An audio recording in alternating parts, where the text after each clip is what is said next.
This is my 12th year of coaching, so of being a head coach, just starting my 12th year. And I actually forgot that this was the 200th win, so I wouldn't even known, but my husband made mention to it the other day, and so that's how come I was aware. But during the game, I actually forgot, and I want to just take an opportunity to thank all of the administrations, even at Jacksonville, from Brad Edwards and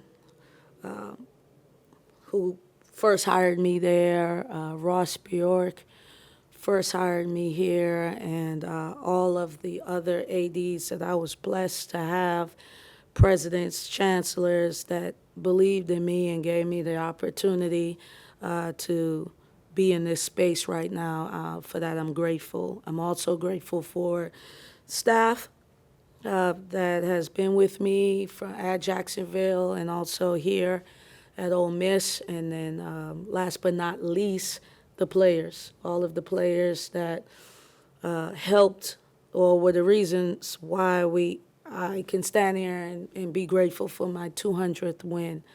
I do not take that for granted. I do understand how much that means, how much that should mean. It I don't know if it means that I'm old or I've had some success, but when I quickly think about the experience here at Ole Miss, it hadn't been easy, and so to go ahead and have this opportunity today to clinch the 200th win before I go home to where I was born and raised, I'm grateful. Questions? Reflecting on your 200 wins, what do you think are the biggest factors in your team's consistent success over the years?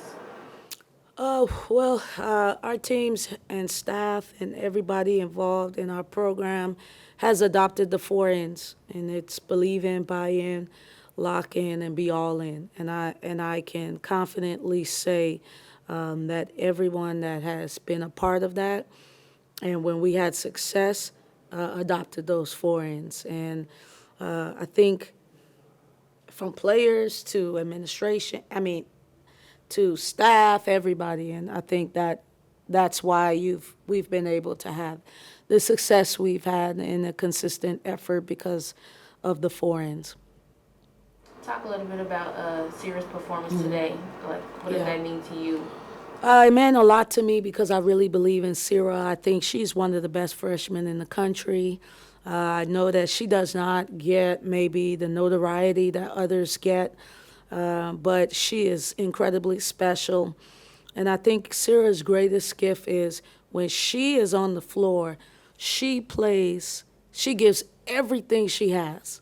Like, I just don't know of a time that I've recruited her or she's been in practice or I've seen her that she has not given everything that she has. And if you know her story and if you ask her why, she would always say, because I can't afford not to, And that is a great level of humility and determination. And I'm really excited for her. She got her start today.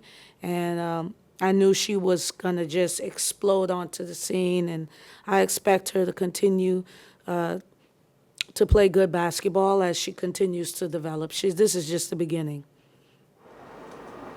Coach, I feel like the last time we sat here, we talked about allowing, 24 points in the last home game, that program record in a single game. Now today I look down and I see 20 steals. It's the most in 8 years in a single game.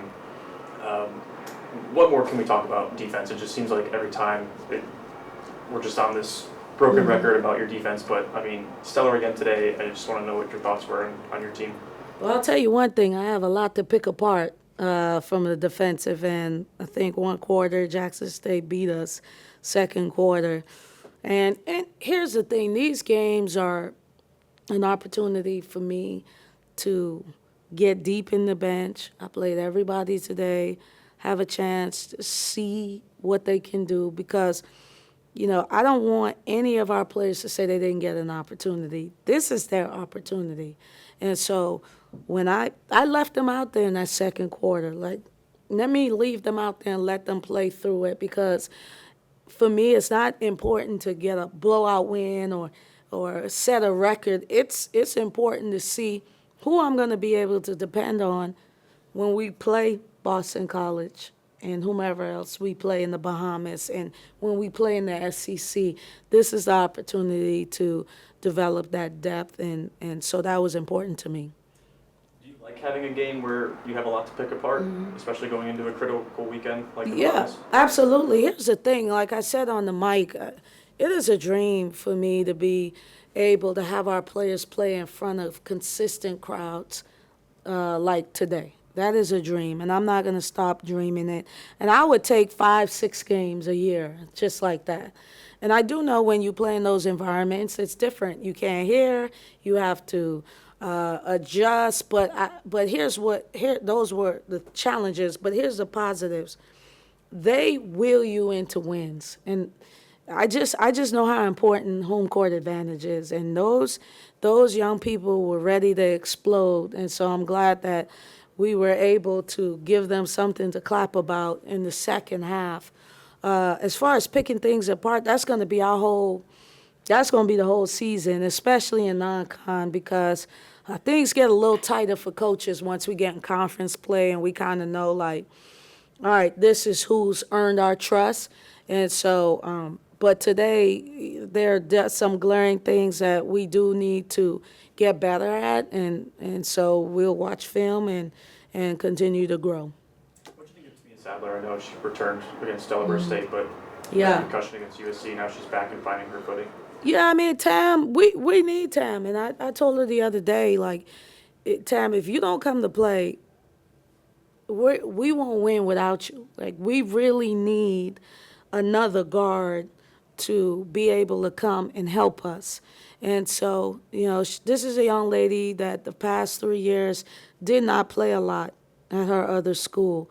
So she's getting the freedom and the confidence to do that. And so we're going to keep challenging her and pushing her so that hopefully by the time she gets to conference play, she has the confidence that she needs. Awesome. Thank you, guys. Thank you.